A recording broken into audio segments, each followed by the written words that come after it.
And now, Kirby's Deadland. This is a refugee from the Creepypasta Wiki, which was deleted there, and re-uploaded on Trollpasta Wiki. Let's find out why. One day in September of 2012, my parents were at work, and I was home alone. I decided to take out an old game, Kirby's Return to Dreamland TM. I was ready for a wave of nostalgia. I popped in the disc and hit start. Now the first thing to strike me as odd was that, when the intro played, Kirby was missing and the rest of the characters did their normal animation, acting as if Kirby was there. As I reached the title screen, Kirby was still MIA, missing in action. And yeah, he does have that in parentheses, just in case you didn't know. I ignored it and started a new game. The beginning cutscene was normal. Everything was fine until I entered Cookie Country. As I entered the first level, the enemies looked sad and I swear that they had tears in their eyes as they died. It only got worse from there. The enemies started looking sadder and had fresh scars that bled realistic blood. As I got to the boss, I chose the fire copy ability. I guess between now and then Kirby showed back up? I don't know. The color was a crimson red. As I climbed the ladder, I screamed at what I saw. Wispy Woods had glowing red eyes, with blood pouring out of the eyes and mouth. Pieces of bark were torn off, and the leaves were stained with blood. A text box appeared, and in red oozing letters it read, You did this to me. We finish here. I was shocked at the evil little smile at the cute pink marshmallow's face.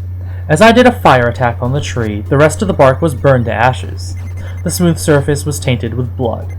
He shook the leaves, and those spiked enemies fell out, splattered with blood.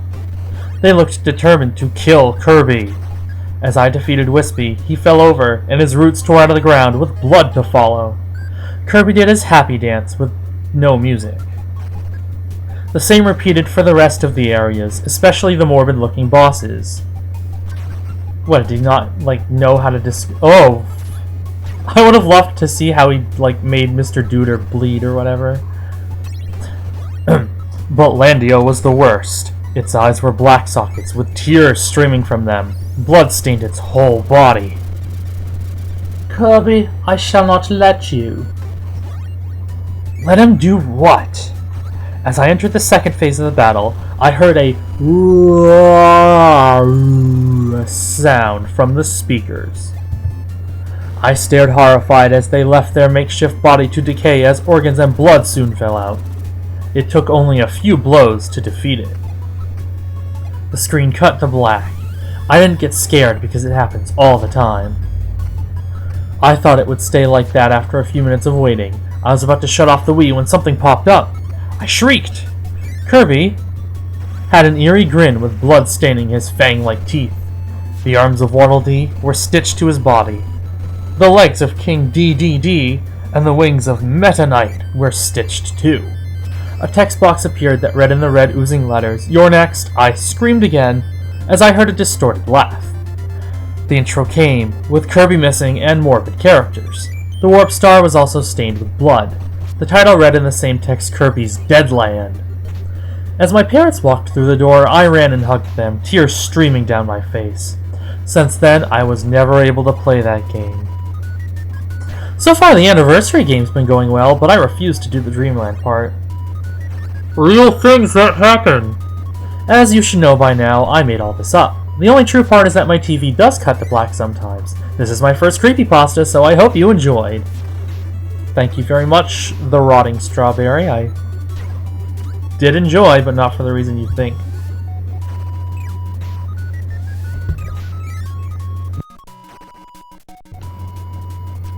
So ends part 1 of the double feature. Part 2 comes now.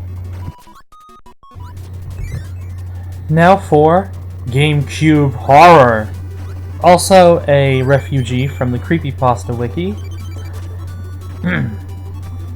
It was the year 2001.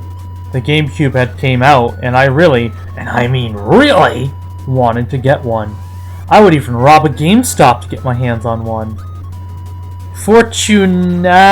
Lee, but unfortunately, I didn't have to. I wish I could just go back and stop it from happening. Here it goes. I was home one day, playing my old N64 when I heard my doorbell ring. I went to see who or what it was, and found a GameCube with a note attached to it, and a pen. The note read, "Do you accept the machine?" It had yes or no below. Yes! I thought as I circled yes, and suddenly I got a phone call. Hello? Antonio, you have accepted the challenge. Now set up the console and play the game inside. I looked inside and found Super Smash Bros. Melee. Okay, I said as I plugged it in. Who are you? I asked. That is none of your concern, said the mysterious voice. The rest is up to you. Then he hung up. I thought it would be cool to play a game that had only been out for a couple of months. I chose Kirby as my character because, well, he was awesome. I felt a slight breeze once I had selected my character, and I turned around only to notice the windows were closed. I thought it was weird and cool at the same time. I chose the temple map from Legend of Zelda. I was pretty much owning my opponent, Donkey Kong, until he finally hit me back. I felt a slight pain on my finger, but I remembered I had accidentally cut myself 4 days ago. Then it hit me what was going on. Literally. DK hit me again and I felt a searing pain in my gut. I tried to go over to the GameCube to hit the reset button, but I couldn't move. This is exactly what I said. What the hell are you doing to me, you bastard? I heard that voice. That menacing voice in my head. It said, Foolish, you accepted the challenge and now you must take it. No, this couldn't be happening. But it was. I tried to pause the game, but the button did nothing.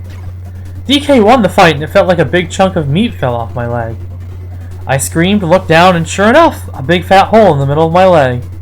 The battle's over! I yelled. I completed the challenge! I was wrong. The voice said, You will do another and another until you win! DK hit me and I started to cough up blood and it splattered against the TV. I decided I wasn't going to let this happen anymore. I charged at DK again and again until he lost his last life. Finally, the curse was broken. I can move again and my wounds stopped hurting, rather. I ran outside. I didn't grab no shoes or nothing. I ran for my life, broke the GameCube into what looked like a billion pieces. The curse was over. I had passed. The end.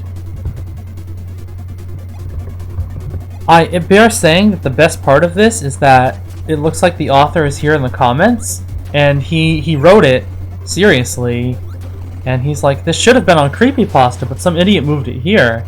Can you guys move it back? Like he doesn't even know.